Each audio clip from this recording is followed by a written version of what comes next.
Imagine being poor, not because you were lazy, but because you were born in the wrong place, at the wrong time. In Victorian London, that meant one thing: your body could be evidence. Not in court, in a lab. Here, doctors didn't ask questions, didn't ask for consent, didn't wait for you to fall asleep. Here, pain was seen as a side effect of progress, and poverty was permission to cut deeper. The scalpel was clean, the hands were sure, conscience was absent, and if you're lying on this table, that means the decision has already been made. The only question is, would you survive it? When poverty become a diagnosis, before the knife touches your skin, before the smell of alcohol and metal appears in the air, before anyone says the word experiment, you have already been judged, not as a person, as a condition. In Victorian England, poverty was not just a circumstance. It was considered a sign of an inner flaw, moral weakness, bad heredity, the wrong body. If you were born in the slums, if your hands were rough, if your clothes smelled of coal, sweat, and damp, society had already concluded you were fit, not for life, for use. Mid-19th century London was a city of contrasts. A few streets away from the marble facades and salons, people slept in basements where the sun never rose. Children worked before they could write. Diseases were not an exception, but a background. And medicine saw this as an opportunity. The doctors of that time sincerely believed to save the future, you had to sacrifice the present. And they sacrificed those whom no one protected. If you were wealthy, your body belonged to you. If you were poor, your body was considered available. Hospitals for the poor, asylums, workhouses, orphanages, all of them were filled with people without a voice, without lawyers, without relatives who could ask questions. This is where medicine without restrictions began. Here there was no consent, because it was believed that the poor could not give it consciously. There was no anesthesia, because pain was considered the acceptable price of knowledge. There was no pity here, because the experiment is always more important than the subject. And if something went wrong, it was written down in a notebook. As a result, imagine waking up not in a ward, but in a room without windows. The walls are cold. The light is dim. The air is heavy with the smell of metal, blood, and something else, sweet. You don't know what time it is. You don't know where you are. But you know one thing. You're not here by chance. Above you are men in dark clothes. Their faces are calm, even interested. They don't look at you with hatred, and not with sympathy. They look at you as they look at the task. One holds a notebook. The other is an instrument. Your presence here means that you have already been classified by age, by gender, by illness, by what can be done to you. The science of that time was hungry. It wanted to know how long a person could endure pain. What would happen if you cut open without anesthesia? How the body behaves in a state of shock. What is the line between life and death, and whether it can be moved? And most importantly, what would happen if you didn't stop? The poor were the perfect test subjects. Their deaths didn't make it to the newspapers. Their names didn't remain in history. They could be replaced. If you die, another one will appear. That's what the system thought.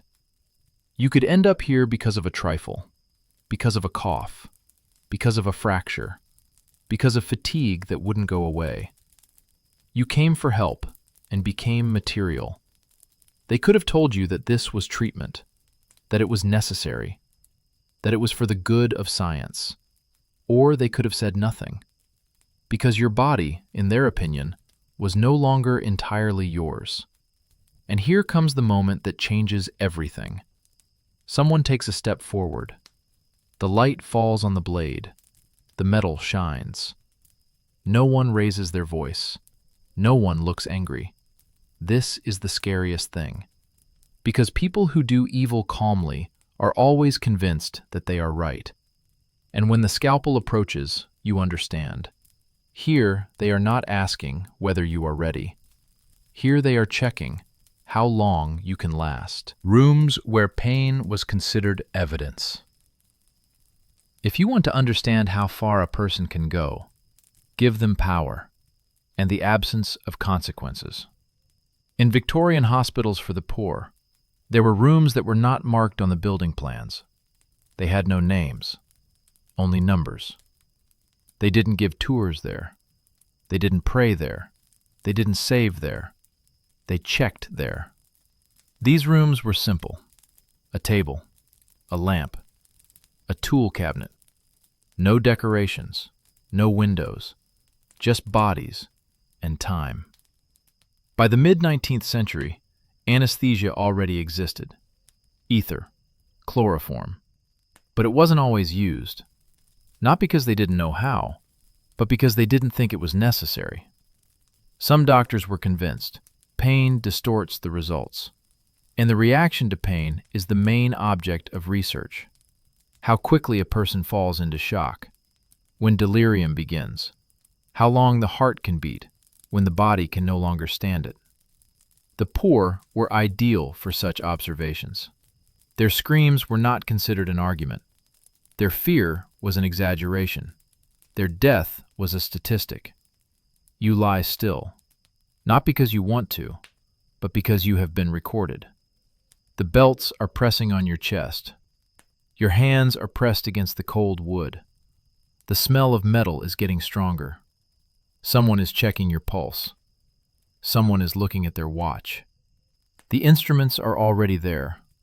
They are clean, well-groomed. This is not chaos. This is order. And that is what scares me the most. Some experiments lasted minutes. Others lasted hours. The doctors cut, observed, stopped, and continued. They tested how the body responds to blood loss, what happens to muscles without oxygen, how consciousness changes when pain becomes constant.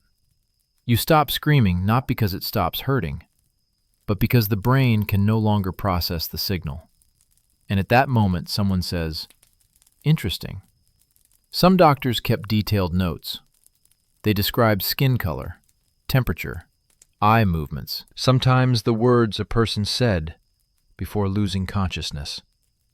These notes later became lectures, publications, careers, and the names of those lying on the table disappeared. No tombstones, no memory, only the result. They especially valued those who were still alive after the first intervention. Such bodies allowed them to continue, to compare, to return. You became not a patient, you became a process. And if you survived, it meant only one thing: the experiment was not over yet. The worst thing happened not when they were cutting, but then when they stopped and started discussing. Not you, but what was happening to you. As if you were no longer a person, but an object, still giving signals. And at some point you understand, hope is not what will save you, because the people around you don't want it to end too quickly. When everything ended, the options were different. Sometimes you were returned to the ward, damaged, broken, but alive. Sometimes not. And sometimes the experiment was deemed a failure, and they simply moved on to the next one. No ceremony, no pauses, because the line never ended. And if you still think that these were isolated cases, you are mistaken. It was a system, supported by silence, justified by science, approved by a society that preferred not to look in that direction. But soon this silence will begin to crack, because some of these stories will go beyond the walls of the hospitals. When experiments get out of control.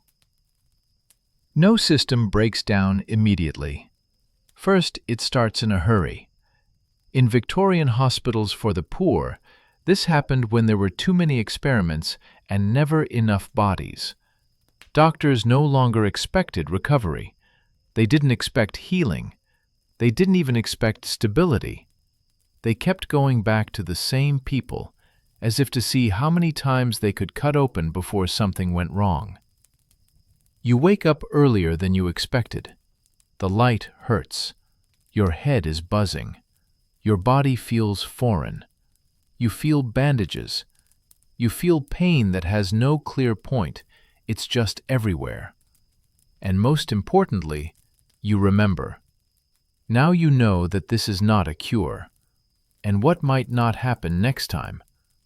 This is where the fear appears, which the doctors didn't take into account.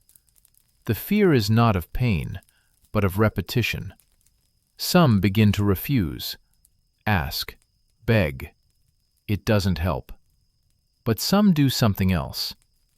At night, when the corridors are quiet and the lights are dim, attempts to escape appear. People with open wounds get out of bed, clinging to the walls, leaving traces of blood on the floor, not because they believe in salvation, but because anything is better than returning to the table. Some fall in the corridors. Some reach the door. A few go outside. But even those who manage to escape do not become free, because the city does not accept the wounded without names. These escapes were not completely silenced. The nurses saw them. The guards heard them. The junior doctors began to get nervous. Questions began to arise, not about morality, about reputation. Some experiments did not end as planned. Infections got out of control. Wounds did not heal. People died faster than expected, sometimes in terrible convulsions, sometimes silently. These deaths could not always be explained, and that was frightening, because science loves order, and chaos is a sign of failure. It is at this moment that some doctors begin to worry, not for the people, for themselves. The records become more careful. The doors are more locked. The conversations are quieter. But the experiments do not stop. They simply become neater. You lie down again. You don't ask why anymore. You know. And you understand, even if you run away, your body may not be able to handle it. But staying is a guaranteed end.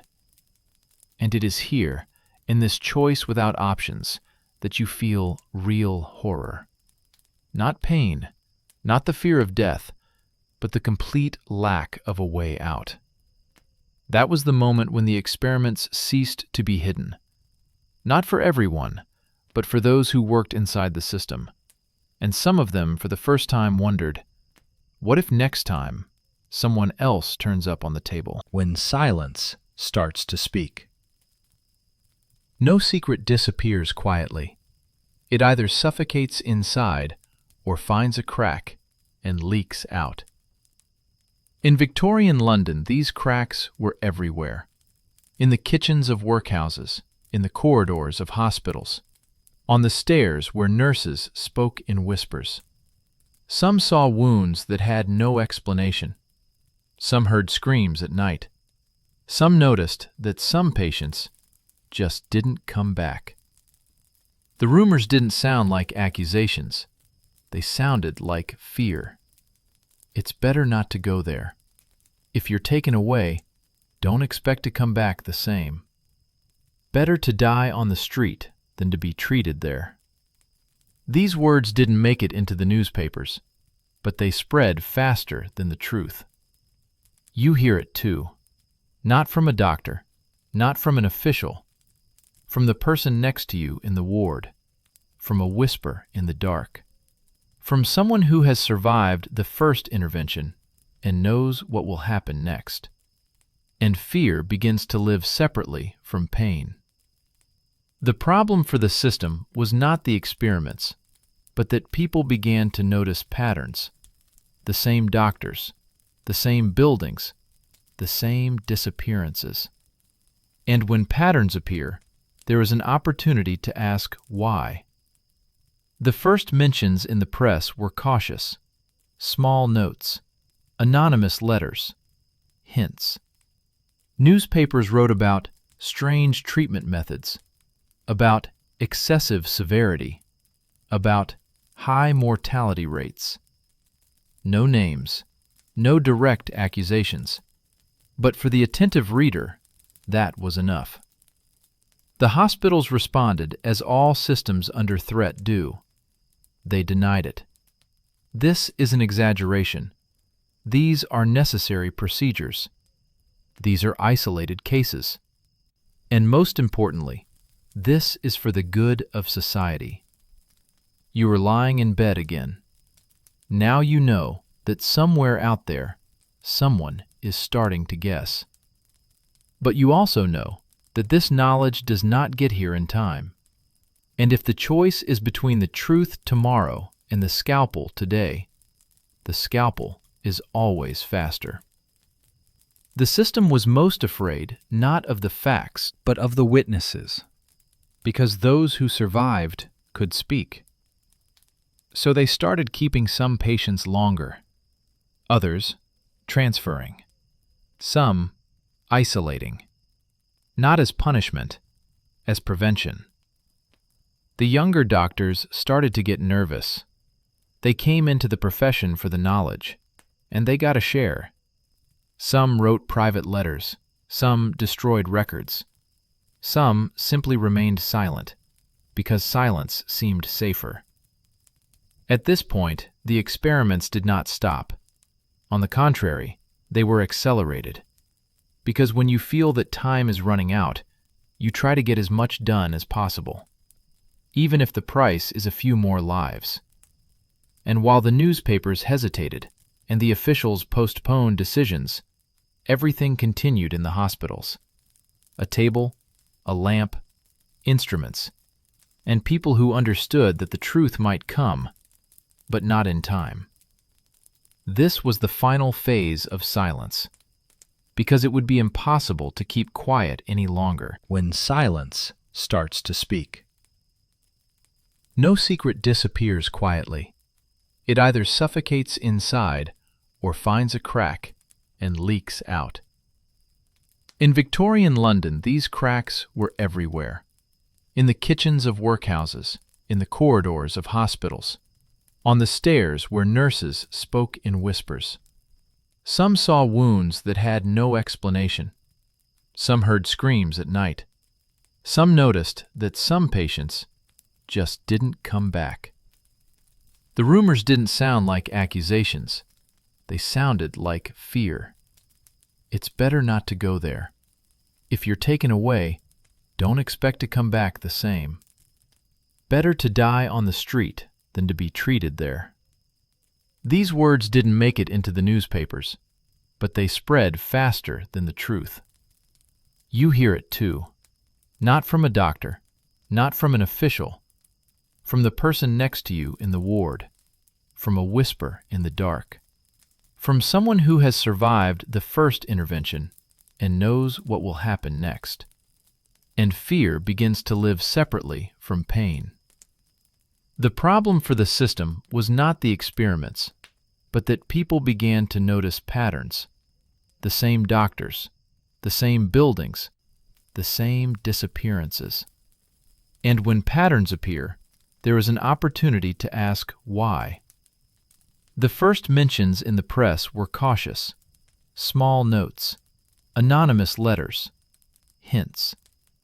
Newspapers wrote about strange treatment methods, about excessive severity, about high mortality rates. No names, no direct accusations. But for the attentive reader, That was enough. The hospitals responded as all systems under threat do. They denied it. This is an exaggeration. These are necessary procedures. These are isolated cases. And most importantly, this is for the good of society. You are lying in bed again. Now you know that somewhere out there, someone is starting to guess. But you also know that this knowledge does not get here in time.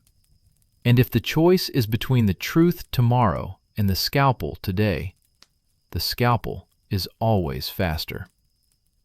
The system was most afraid not of the facts, but of the witnesses, because those who survived could speak. So they started keeping some patients longer, others transferring, some isolating, not as punishment, as prevention. The younger doctors started to get nervous. They came into the profession for the knowledge, and they got a share. Some wrote private letters, some destroyed records. Some simply remained silent, because silence seemed safer. At this point, the experiments did not stop. On the contrary, they were accelerated. Because when you feel that time is running out, you try to get as much done as possible, even if the price is a few more lives. And while the newspapers hesitated and the officials postponed decisions, everything continued in the hospitals.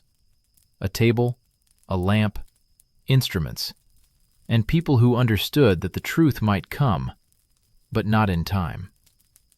This was the final phase of silence, because it would be impossible to keep quiet any longer. When the system starts to be afraid.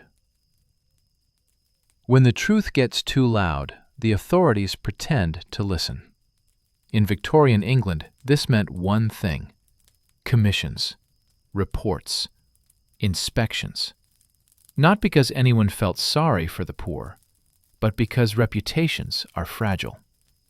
The first official investigations began cautiously. No accusations, no rush. Officials came to hospitals during the day. They looked at the clean corridors.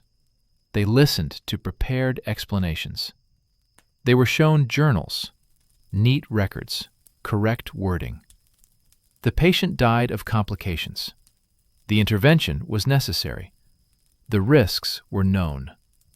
There was no lie in these words, but there was no truth either.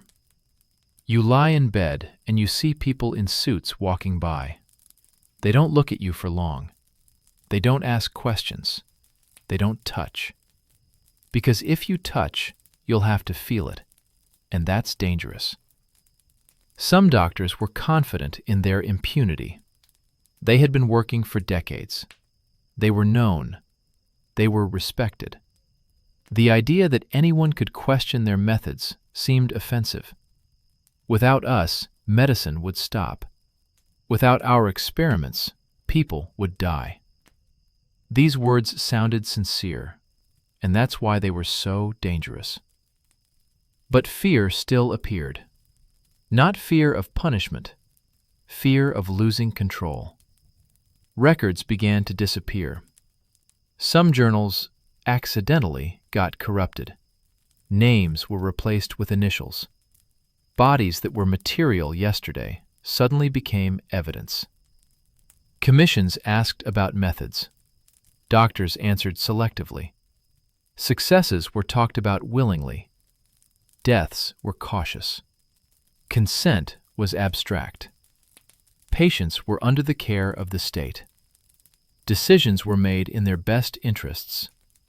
But no one could show a signature, because there never was one.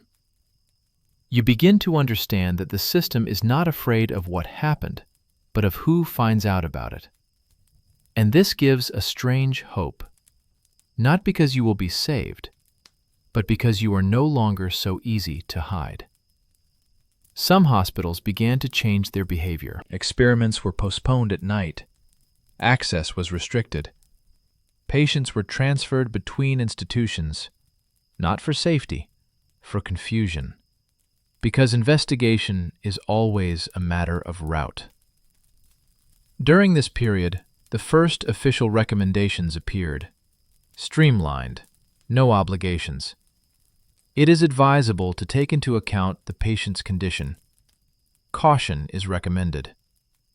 It sounded like a reform, but it was only a pause. You feel that something is changing. Doctors have become more silent. They look into each other's eyes less. They explain less. The instruments are still there. The table is still cold. But now there is something else in the air.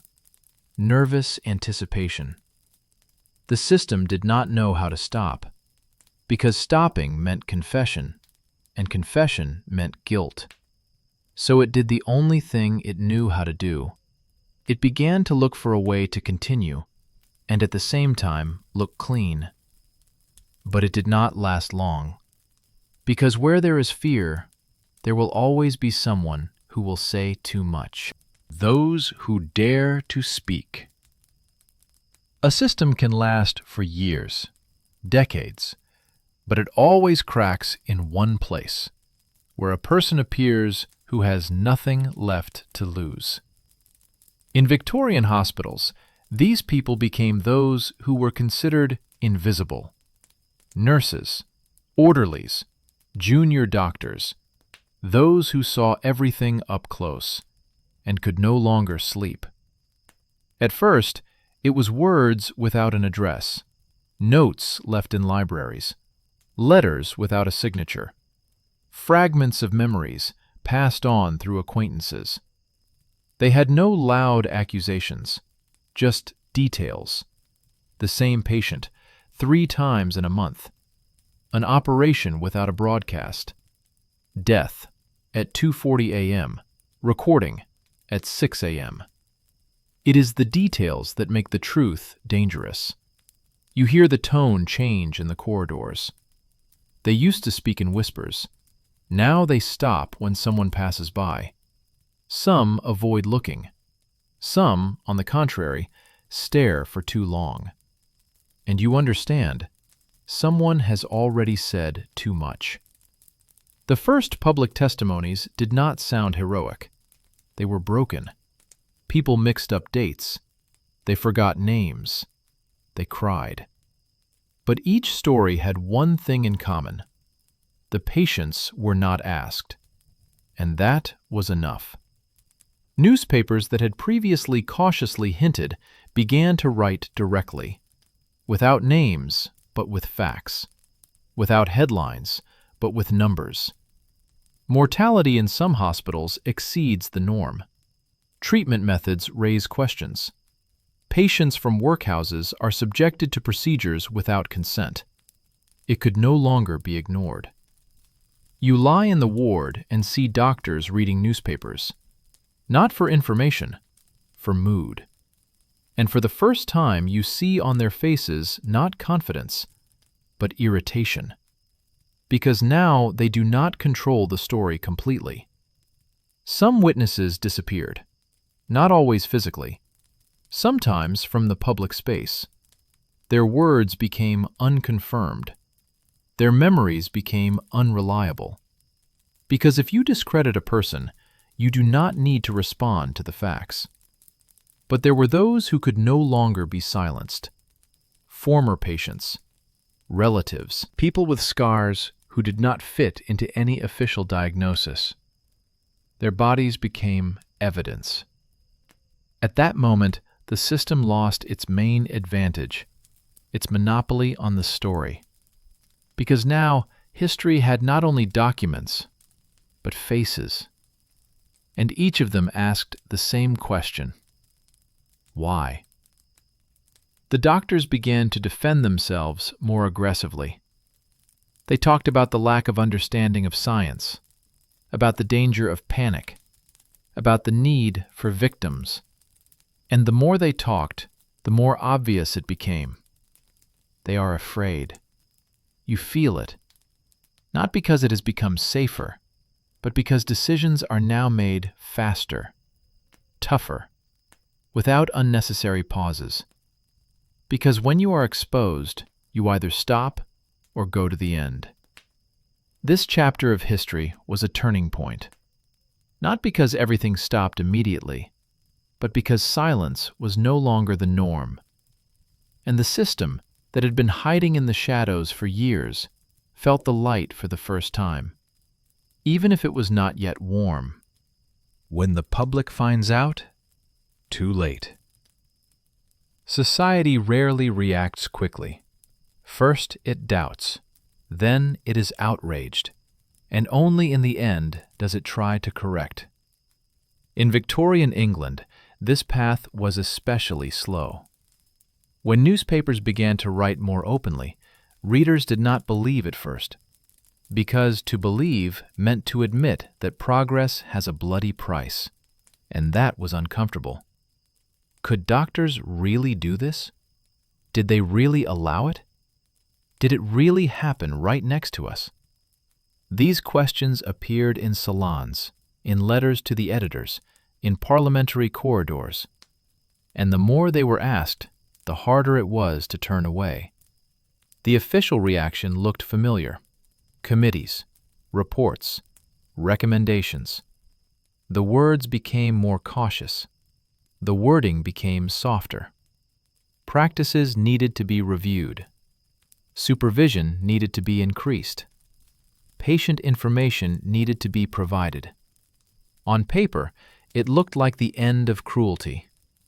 In reality, it looked like the beginning of a long delay. You lie in the ward and you feel something change. Not in your body, but in conversations. Doctors talk about rules, about permits, about new instructions. But the scalpel is still there, and the pain is still real. For many patients, these changes did not matter, because reforms do not heal scars. They do not restore health, and they do not erase memories. Those who survived returned to life as different people, with trembling hands, with nightmares, with a body that was no longer reliable. Society wanted to close the page, to say that it was the past, that they don't do it like that anymore, that medicine has become more humane. But the past doesn't close until it is called by its own name. Some hospitals have really changed their practices. Others have simply learned to hide it better. Because if you've been doing it for years and haven't been punished, it's hard to suddenly believe that things are different now.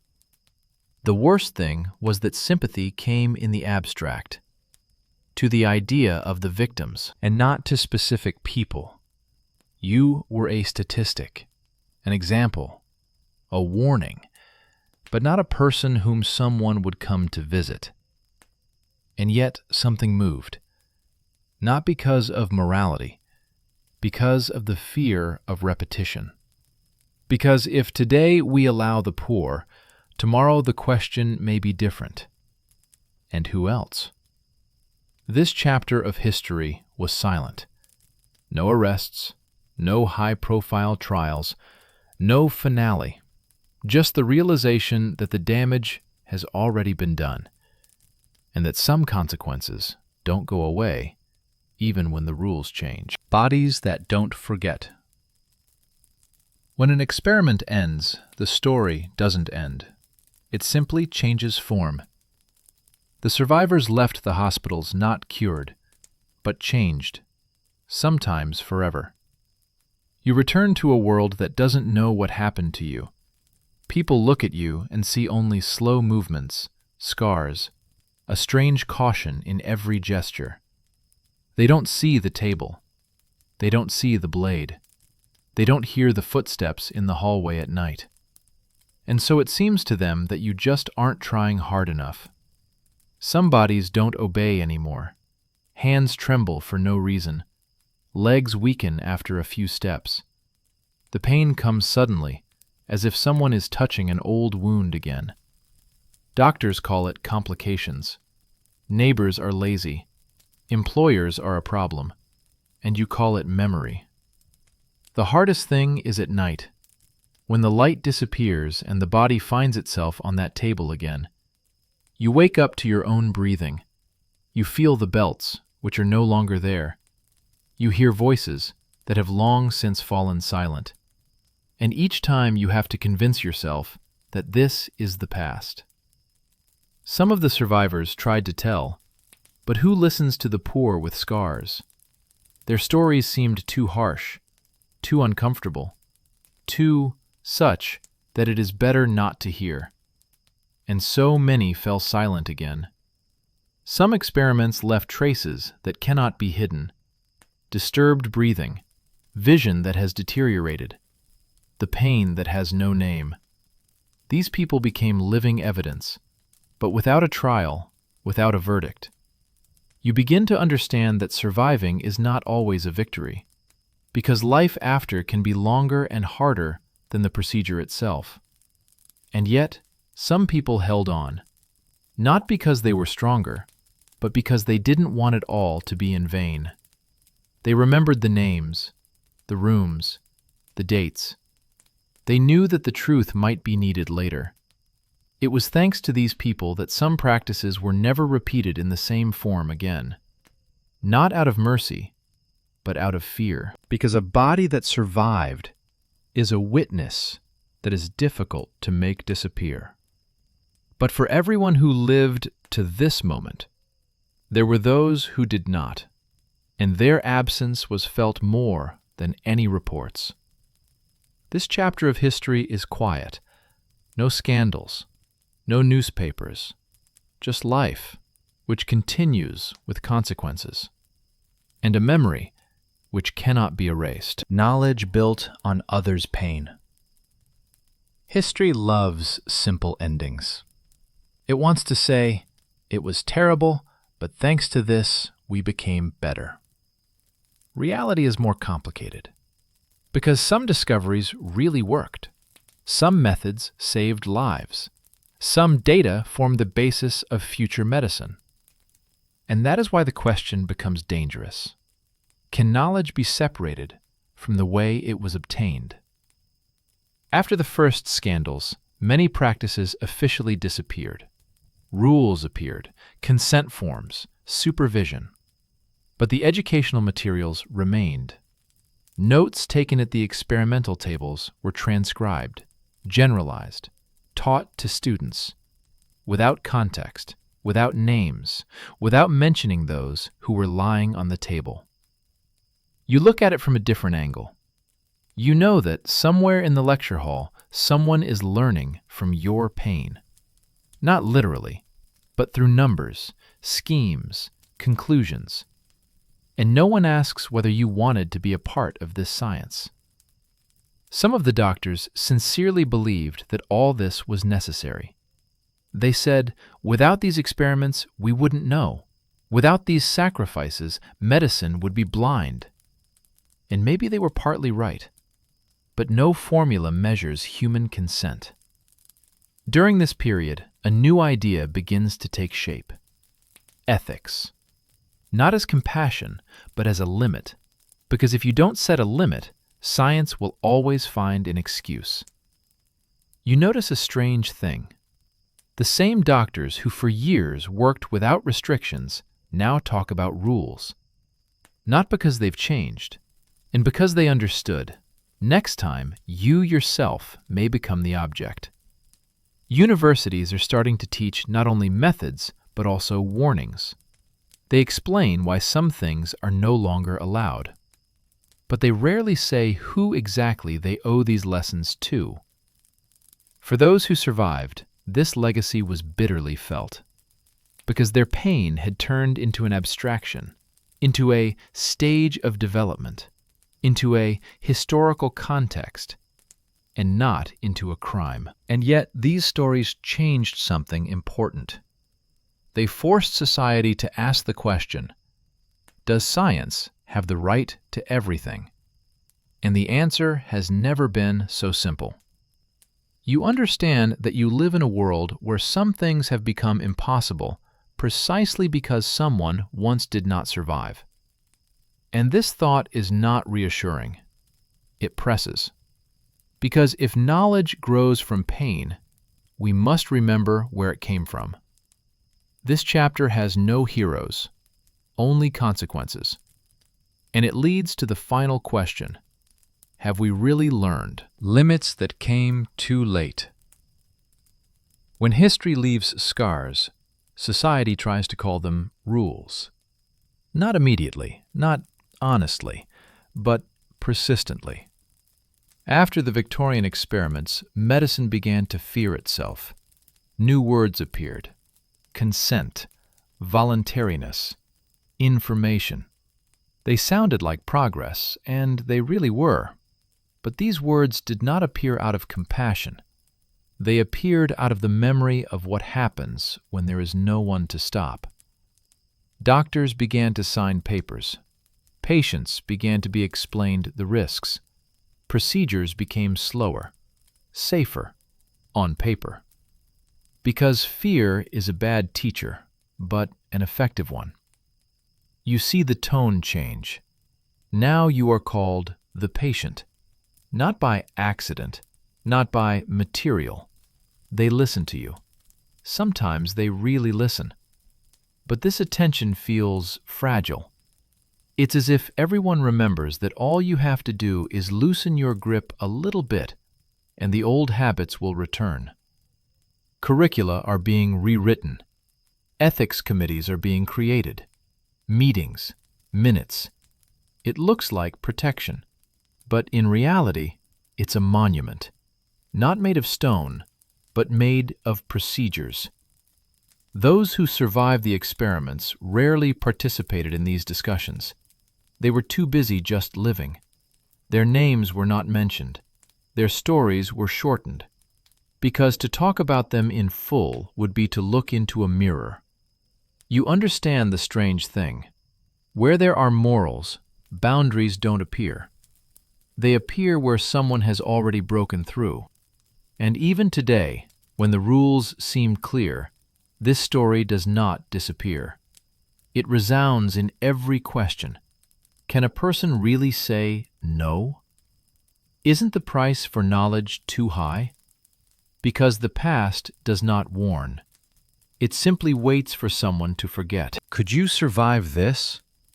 At the end of this story, there are no doors that close. There is no sentence. There is no clear never again. There is only a question that remains with you. Imagine that this is not the past. Imagine that this is you. Not a hero, not an exception, not someone who will be protected. Just a person who was born without money, without a name, without the right to say no. You did nothing wrong. You were simply available. Your body is there. Your voice is weak. Your life is cheaper than knowledge. And that turned out to be enough. History likes to talk about different times, about different norms, about different thinking. But in reality, only the form of justification has changed. Human logic has remained. Because every time someone says it's necessary, it's for the future, it's for the sake of the majority, this history stands next to it again, silent, with a patient look. Those who lay on those tables did not become symbols. They did not receive monuments. They did not get into textbooks. They simply disappeared. And that is precisely why their history is important. You live in a world where some boundaries exist, not because we are better, but because someone paid for their absence. And now the question sounds different. Could you survive it? And would you recognize the moment when it begins again? Because history does not repeat itself in the same way. It only checks whether it is remembered. And if you're listening to this story now, in silence, in the dark, breathing slowly, it means one thing. Someone never lived to see this moment so that you could hear it. It was a story of a real past, a real danger, and a choice that many people didn't have. If you've listened to this moment, then this story has stayed with you. We don't tell them to shock, and not to entertain. We tell them to remember what danger looks like when it seems normal. If you like this format, quiet, real stories of survival in the past, you can stay here. Subscribing helps these stories not disappear again. Good night.